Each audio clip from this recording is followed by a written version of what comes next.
steps are cool at dawn. Olive leaves still hold the night. Smoke is curling slow and thin. Names I whisper to the light. Sing, oh, sing to the stones and sky. Let the old words rise. Let the old words rise. What's up, fuckins? Welcome back to another video. Today we are going to continue with part 3 of the Jugurthine War. Let's get started. 2 days later, an even larger army ambushed the Romans, resulting in the decisive Second Battle of Cirta. Damn, this gathered an even larger army. Even after everyone kind of just ran off. The end of the war was coming closer, and both Marius and Jugurtha felt it. There would be just one more final, decisive battle. The Second Battle of... The Jugurthine War had been waging on for 6 years. Rogue King Jugurtha engaged in a prolonged guerrilla-like war against Rome. Multiple commanders had failed to defeat the king, and it wasn't until the incorruptible Metellus took over command that the Romans achieved several victories. However, scheming and plotting... I still think that Jugurtha was an absolute idiot for starting his war in the first place. He should have known that he couldn't win against Rome. By his deputy Gaius Marius led to his removal of command and the young ambitious Marius to take over. As the campaign of 106 BC was running to its end, Marius's command suffered its baptismal fire. At the First Battle of Cirta, his army was ambushed by a force of 60,000 Mauri and Gaetulian cavalry. Sources conflict on what happened next, although the Romans certainly defeated Jugurtha. As they emerged victorious, Marius ordered... Rome's battle tactics has definitely changed. They're getting way more defensive compared to previous wars. Previous wars, Rome kind of just threw men into a meat grinder and hoped that they could outnumber their opponents. Now we are kind of seeing smaller armies of Rome against bigger armies of foreign countries and coming out on top. So it definitely looks like the Romans have gotten more heavy infantry, very better at formations, and just endurance in battle is the best. And apparently they also have insanely good cavalry. I did not know that. His army to continue the march to their winter quarters, instead of following up the victory and defeating the king once and for all. But the events following Marius's victory at the First Battle of Cirta contest the account that Jugurtha suffered a significant defeat. Marius took great precautions not to suffer an ambush again. The entire trek to his winter quarters, his army would march in battle formations. His deputy, Sulla, commanded the rear in square formation, while he commanded the vanguard. Marius tasked his scouts to keep an eye on Jugurtha's army and watch out for possible ambushes. I heard the name Sulla so many places before. Don't really know what role he's gonna play, but he's gonna play a pretty big role. On the 4th day of marching, Marius received worrying reports from these scouts. Hostile troops were approaching the Romans from every direction. Moreover, Jugurtha's army size and composition differed wildly from whichever story Marius decided to believe. Confused and unsure of what to expect, he ordered his legionaries to maintain their battle formation and to prepare for the worst. This turned out to be the right call. Before too long, his legionaries trembled at the screams of tens of thousands Mauri and Gaetulian horsemen and soldiers. Their battle cries marked the beginning of an attack by Jugurtha's largest army thus far. The first thing the Really? Romans realized was the positioning of the enemy. They were surrounded. 4 columns charged towards them from every side. According to Sallust, Jugurtha commanded approximately 90,000 troops, his largest force thus far. Damn. We don't have an exact figure for the Roman army, but it is safe to assume they were outnumbered. Subsequently, the Mauri charged into the flanks commanded by Sulla and Marius, whereas the Gaetulians charged into the main Roman body. But not all columns attacked at the same time. Sulla was the first to engage in battle against the charging Mauri cavalry. He ordered his infantry to defend the baggage train, while his cavalry resisted the horsemen as best as they could, besides ferocious close combat between While that Sulla is actually like standing his ground right here. the horsemen and the legionaries. Damn. The Romans also suffered hills of javelins thrown by the horsemen, unable to reach Sulla's line. But although some horsemen could not reach Sulla's line, Bocchus' son Volux commanded the Mauri infantry. More mobile, these charged straight into any open area they could find. The Roman vanguard had suffered a similar charge as this was going on, except by a larger force, personally commanded by Jugurtha. This mixed infantry cavalry force engaged in the fiercest battle yet, as Marius's vanguard tried their best to hold their positions, and the Jugurthine army gave it their all to break through. The rearguard saw a more apparent division of power. Sulla's men made serious inroads against the Mauri. Why is the Roman infantry here not joining Sulla? Like, that's insane. The final breaking point was Sulla's cavalry. As they inflicted heavy damage against the Mauri lines, the panic spread among these horsemen. Before too long, most of them were routed and they began fleeing. Yo, the Roman cavalry is like insane. I can see that's more.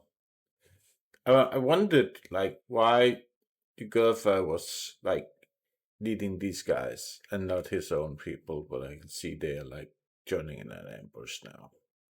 Sulla decided to give chase, not ambush. They're trying to outflank them with his cavalry. As a result, he left the flank of the Roman center entirely. Is it bad that Sulla is kind of leaving the line right now? Like, he's still pretty outnumbered. I don't know if that's a good idea. Exposed. Bocchus, who arrived later to the battle, used this by flanking the Roman lines and enveloping.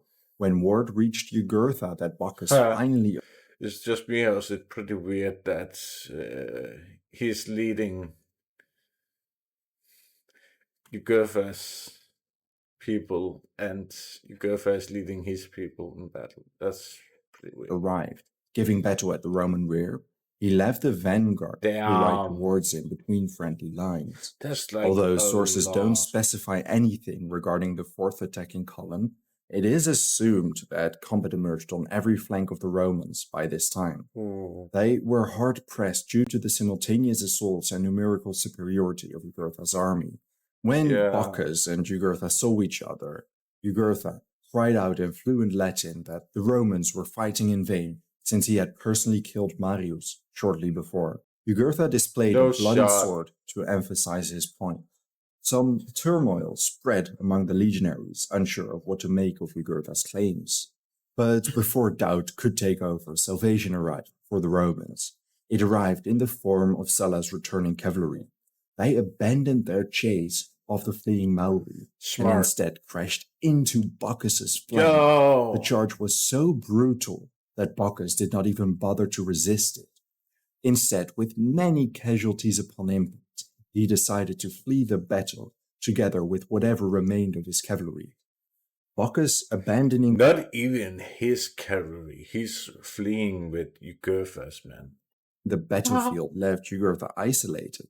The Numidian king tried to rouse his men to fight with his speech and through leading by example, but the lack of discipline among his soldiers and the structured, drilled, and battle-hardened Romans began gaining the upper hand everywhere. Moreover, his levied soldiers, mostly from rural areas, were no match for the Roman veterans. As they Damn. tried to keep up the fight, Sulla's cavalry managed to surround Jugurtha. Together with his loyal subordinates, Jugurtha resisted ferociously. Brief savage combat broke out, but they were no match for Sulla's cavalry. Sallust reveals that, but through all on Jugurtha's side and left were slain, he broke through alone, escaping amid a shower of weapons. Oh. As this was going on, Marius Yo. emerged victoriously from the vanguard, scattering their opponents. Marius and his Damn. bodyguard swerved around to flank the Maui Ooh. and Gaetulians, fighting on the flanks and rear. With the situation entirely Damn. reversed, suddenly Jugurtha's army found itself fighting on every flank. Yo, I wonder how many people died in this battle.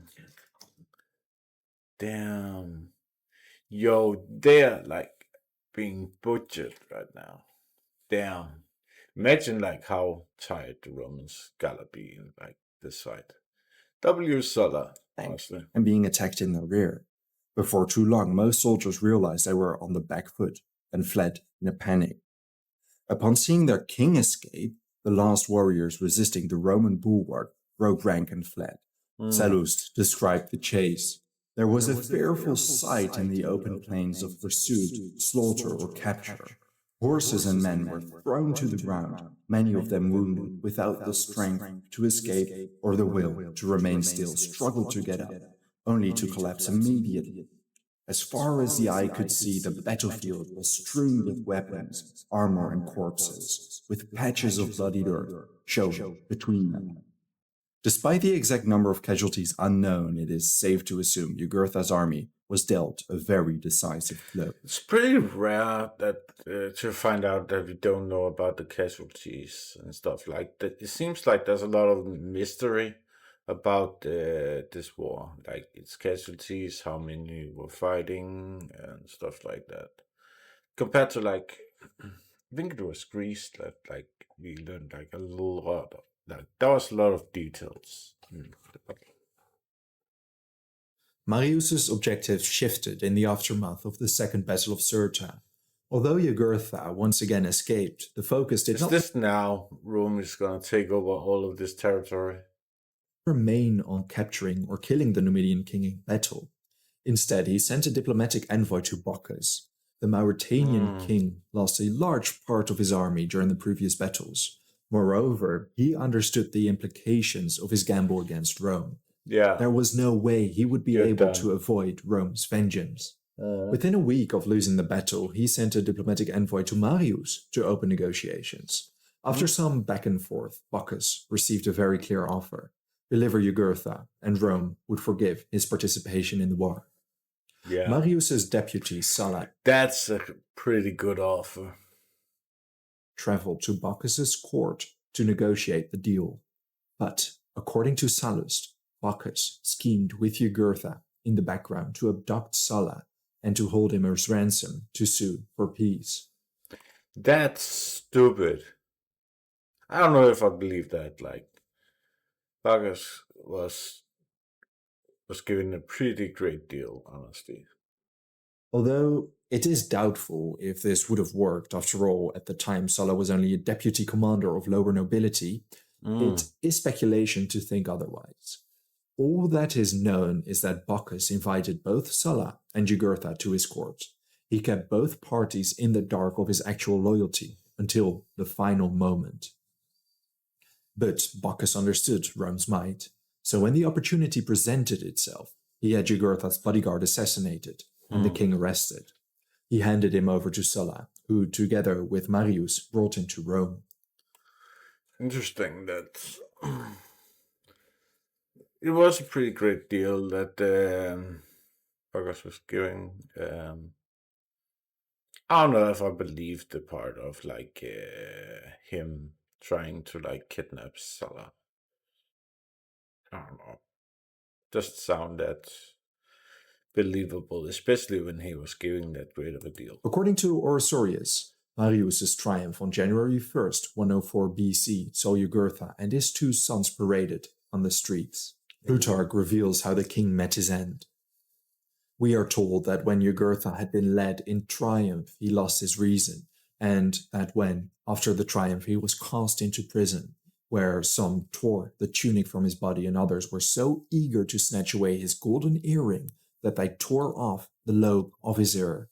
And when he had been thrust down naked into the dungeon pit, in utter bewilderment, and with a grin on his lips, he said, "Hercules, how cold his Roman bath is." But the wretch, after struggling with hunger for 6 days and up to the last moment, clinging to the desire for life, paid the penalty which his crimes deserved.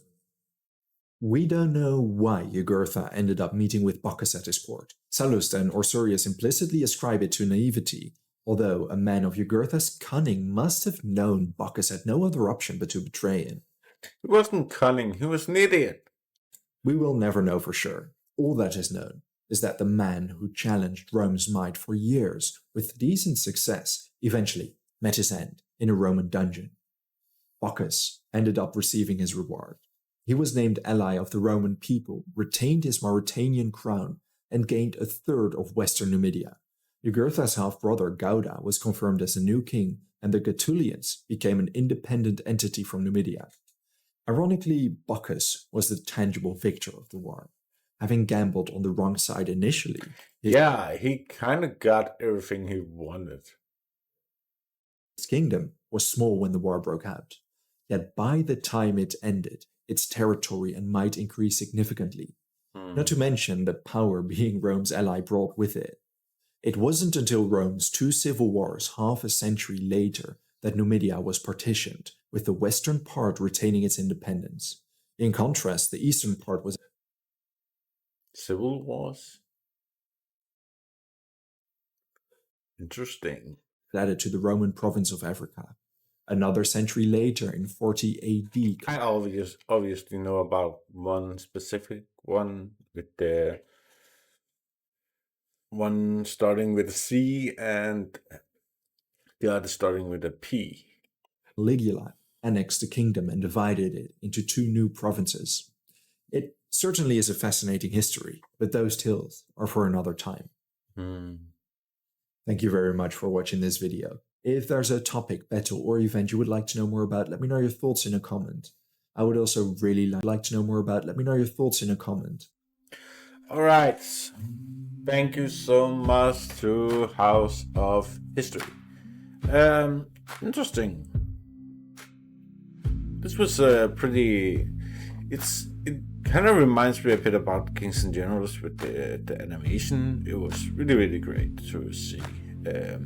I really love like the Kings and Generals animation, so I obviously loved this one too. Very great explanation of the war. I think it was absolutely amazing. Pretty interesting. I'm curious about the second Civil War because I know about the first one. From what I understand, started the Empire period, I think. It's around that area at least. So yeah, I'm pretty curious about the other one. Sulla, I have a feeling he's gonna be a big player. It's gonna be cool to see him become somebody great. Now we kind of seen like his introduction from like a deputy commander. So yeah. Alright guys, the original link will be down in the description. Otherwise, if you guys want to check out some more history videos, I will have it up on screen. If you guys want to check out some myths and mythology with overly sarcastic reduction, I'll have it up on screen.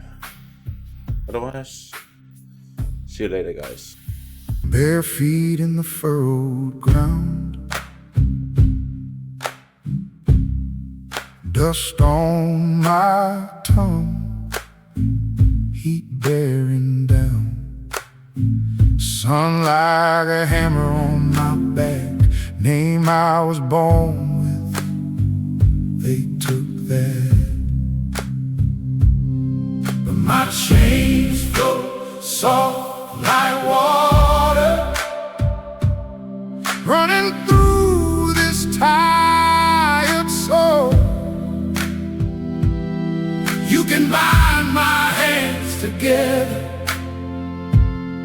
You can't cage what rivers know.